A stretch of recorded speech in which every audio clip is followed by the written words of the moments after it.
So I think the next step is going to be to focus on the PTO control, the reverse relay portion of it. Probably pull this jumper out here and make sure that everything looks good here. I've never actually pulled this out of here to see what the connections are like.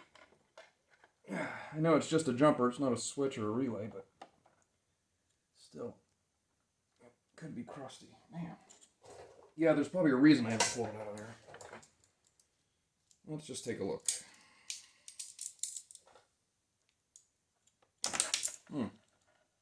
Yeah, just take a look. It's that simple. Come on.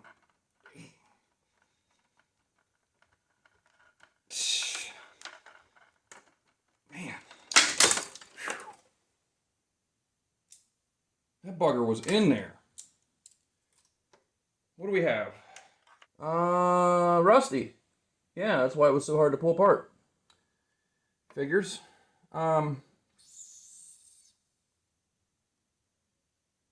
We could probably pull those out and clean those pretty easily. And then the jumper side, yeah, we can probably extract those, and I might not even need to extract them really. I could probably just go over them with the file. That's what the thing is for, right? So, wow, there's a ton of rust on there. Jeez. No wonder it was hard to pull apart. They're basically fused together in there. Well, it's a good thing I checked. I would like to eventually run a rear PTO on this, so I'm going to keep this jumper here in the event that I do decide to do it. Looks like this terminal and this terminal are the two main ones that I'm using. The white one is not used right now. It's just going to take some time, I think. No cleanup though.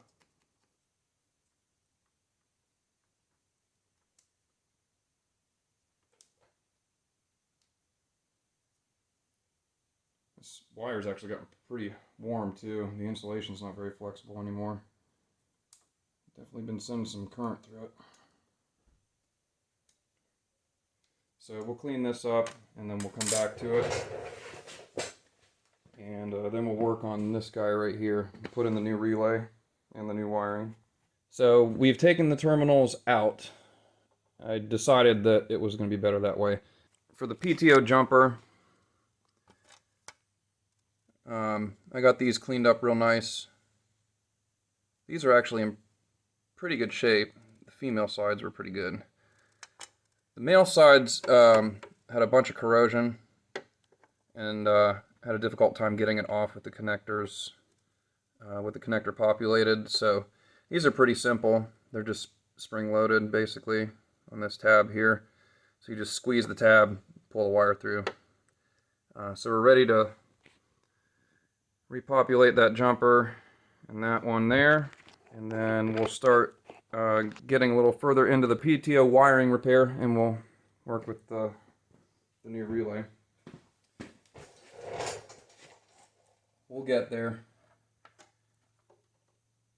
Might take a while, but we'll get there. Okay, those are all in. And then this jumper jumps brown to gray. So on the back of this connector, we want to have, not the way it goes, no, it goes like that. That one going to that one there. Like that. Plug it back in. Actually, since I'm not going to really remove that, I don't think, for any reason, I'm going to add a little dab of grease to the terminals here. It's not dielectric grease, but it's grease, so it'll do a thing. Just to prevent corrosion from happening in the future.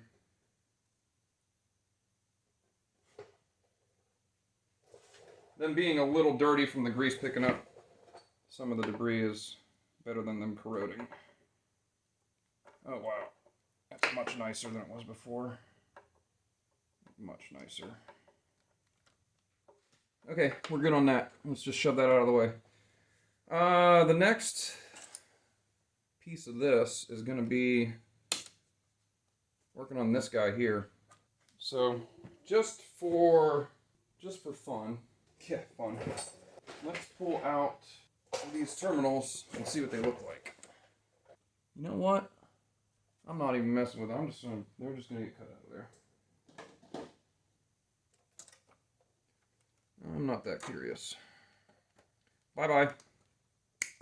No more. Try to keep as much of the wiring as possible. Here's a closer look of the backside of that PTO relay plug.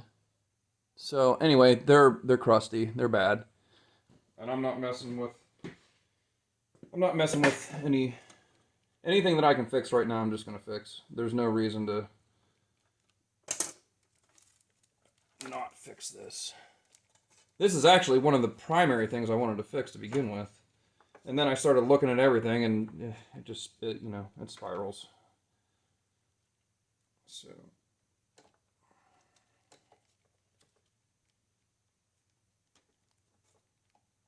we got brown wire here. This is you can get a little confused here because gray here is not really the same as gray here. They use the same color, but they do two different things in the harness. So brown is going to be the actually on the relay, the brown wire will be the load. So that's basically the PTO wire. On the relay, this will be the main power coming in. So that'll be sitting opposite of the load. The constant ground will be here on the gray, and then the signal wire will be the black. So another quick look at what we're doing. We're taking this guy completely out. So you got your brown, which is your load, and you got on the other side of the opposite the load, you have the red and white, which is the power. That's the main throw on the solenoid. Your gray is the ground. It would come through the reverse switch. And then the black, right here, comes from the seat switch. Now, we got to get a connector like this in there so we can use a relay like that.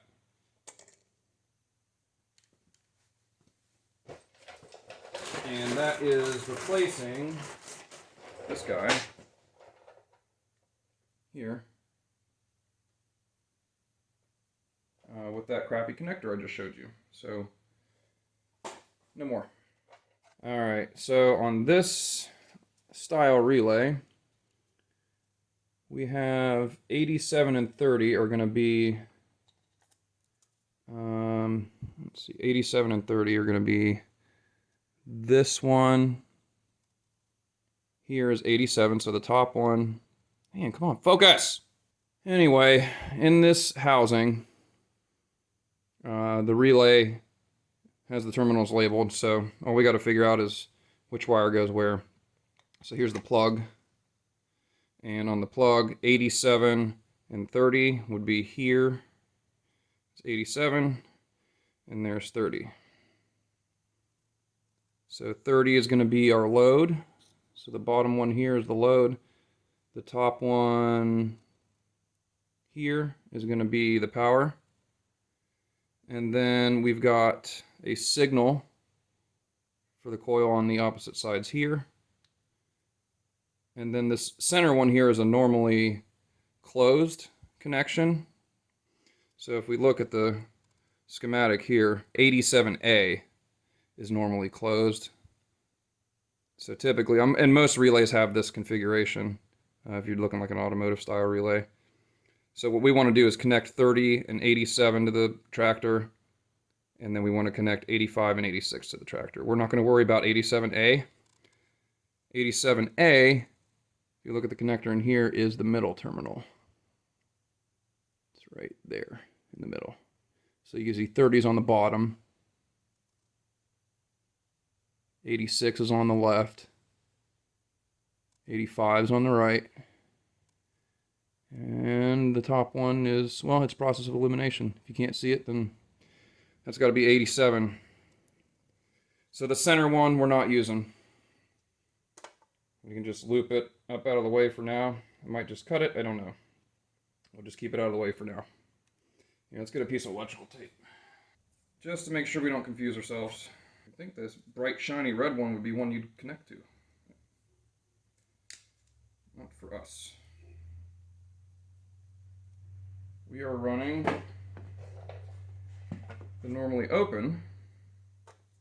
And yeah, the normally open is 87. So our load out to the PTO is going to be brown. And so brown is going to go on either 87 or 30. It doesn't really matter. It's a solenoid is, the relay is pretty much like this solenoid here. It doesn't matter if you're on this side or this side of the connection. It just switches and makes those connections one. So, and if you actually look at the wiring on this, some of this wiring is thicker than others. Like these two here are probably 12 gauge, and these are like 14 or 16. So 87 is green and 30 is blue. So we'll take, so it's not confusing in the tractor. I'm not going to connect green to that, even though I could. I'm going to connect green to this. So the green will be the load going out. And I need to give myself enough room to work with, and I don't want to lose the factory wiring color if I can avoid it. So I'm going to strip this back and put a butt connector on it there. And we'll make our first connection.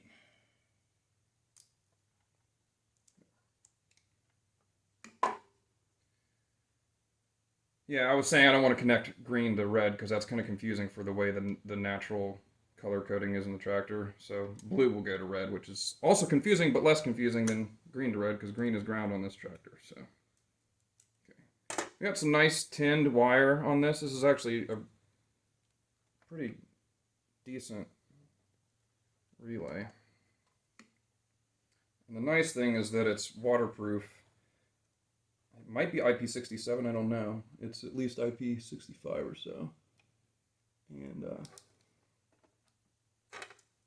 does better with vibration and has ingress protection too. So, all right, so their PTO load is hooked up here. Opposite the load on the relay is going to be this wire here.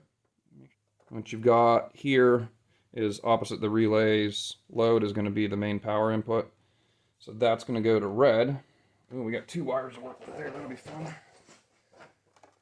That'll be fun.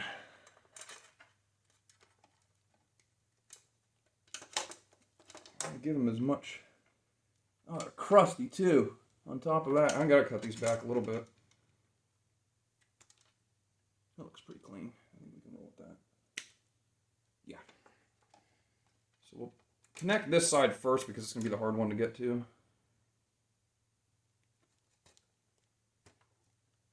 And they're still a little corroded, but that's okay. They're not bad. They're just, the copper's not as shiny as it probably used to be.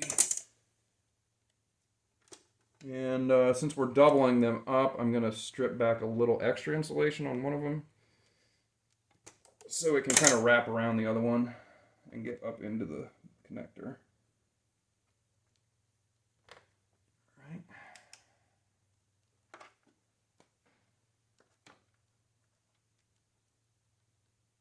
You can still see the factory color, so that's good.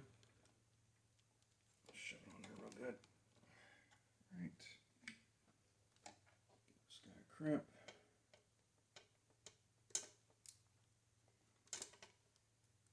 All right. So that didn't work at all. Always tug on the connector and make sure you didn't mess it up. That did not, that seemed like it grabbed and it did not grab at all. I don't know how it didn't. I must not have squeezed it enough, I guess. I had it right on there.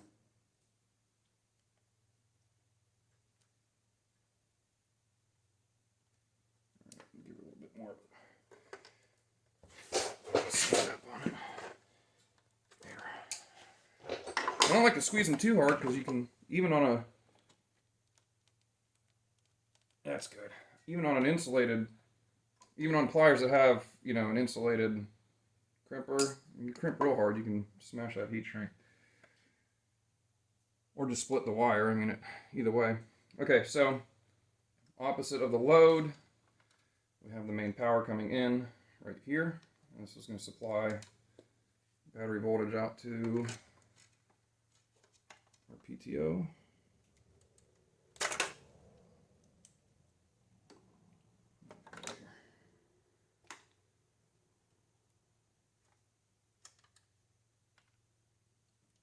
Once we get these all terminated properly, then I'll heat shrink them down. So I'm not moving things around too much while the heat shrink's curing. Otherwise, you got to wait for the heat shrink to cure and cool off before you move them around. All right. So we got those feel pretty good. Those feel pretty good. Now we have the signal coming in, and I think, what should we do? Should we use black to black and then white to gray? Probably. We should probably keep the colors if we can. Keep at least one freaking color. Yeah. They run black as the hot wire on some trucks and stuff too, so that kind of makes sense. Again, polarity doesn't make a difference here. Either way, this is going to do what it needs to do. So our 30 wire is putting, let's see, what is our 30? 30 would be this one here. Right, no. 30 is here. That's main juice out to the normally closed. So the way that we have this wired now too is that 30, which is this wire here, has the power supply coming out to this center wire here, which is normally closed when the relay is at rest or neutral. So we're going to have to be careful and make sure we, I mean, we could connect a load to this that we want to come on and then turn off when the PTO is engaged if we want to.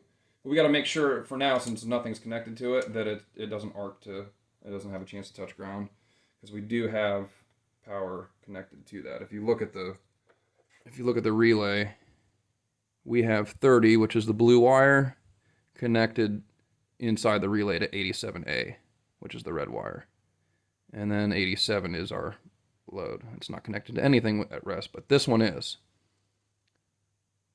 So even though the polarity doesn't really matter, you can put the load on the left or the load on the right. If you have a relay that has a 5th pin like this one with a normally closed contact, be careful if you run the hot to that side of the contact. We might use it for something, who knows? We'll leave it there for now. Okay. Let's take this guy here. Yeah, really nice tinned wires on this.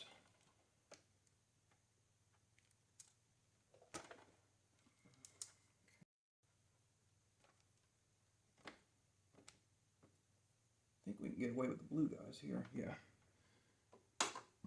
This will be nice too, because I'll be able to tell which ones are the signal and which ones are the load just by looking at the connectors on the wires. Signal requires less amperage than the load does typically. I mean, that's the reason for a relay, so that's why I've got them. That's why I think it's handy to have the connector different in this application here. Just another good quick visual reference if you know what you're looking for. Alright, this is gonna get touchy. Run out of room. Get in there. Alright, get this out of the way. This over here.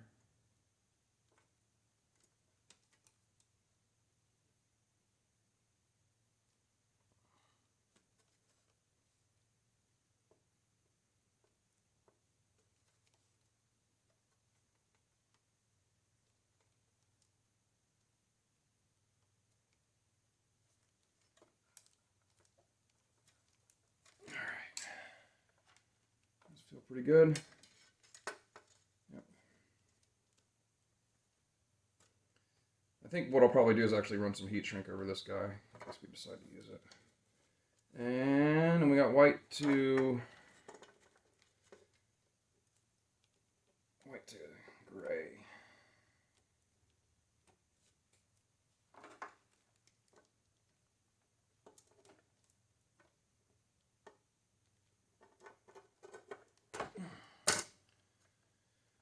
And then, after we get all this stuff put in, there's one more connector I need to fix. It's the actual connector for the PTO clutch itself. It fell apart while I was, basically like everything else on this, it fell apart while I was working on it.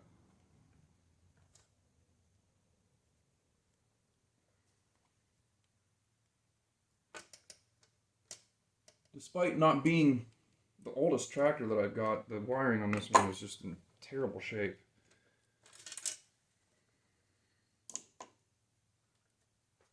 It's no wonder people have problems with them.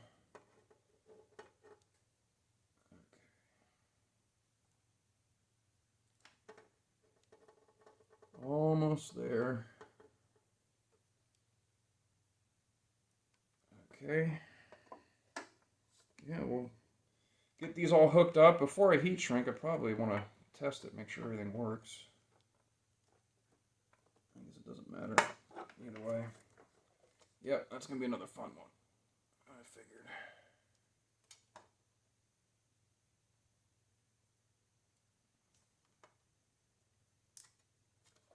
Oh, no. It slipped out. Get in there. Come on. There we go. Yeah, I got lucky. I didn't have to redo that one. Let's get a little piece of heat shrink. Put it over top of that normally closed contact there. Be real careful in here. I don't want to cook nothing.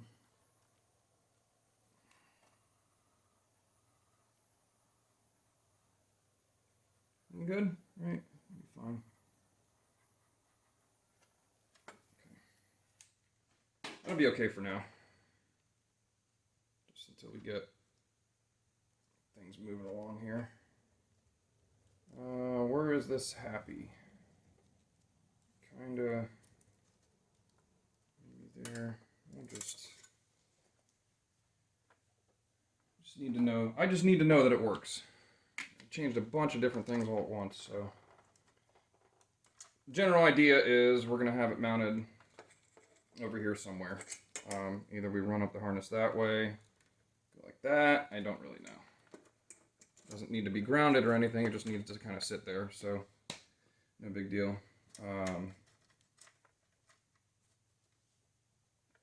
We got grounds in here. Let's. You know what? I'm too curious. Let's just freaking test this thing. Because I've got everything in place except for fixing the PTO switch or the PTO connector, which. Technically it works right now, so let's hook up this ground. Turn some things on, see what happens, see if I start a fire. Alright, we got all the grounds hooked up. That ground over there is hooked up. PTO is hooked up. I just need to hook up my power wire here. No arcing so far, that's good. Yeah. Come on, get off there. Here. I did put a fuse in there, so we should be good. Should be giving us power.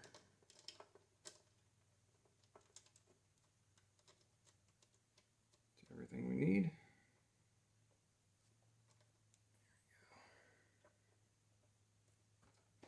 All right. We got lights. We got indicators. We got a solenoid. Do we have anything PTO-wise?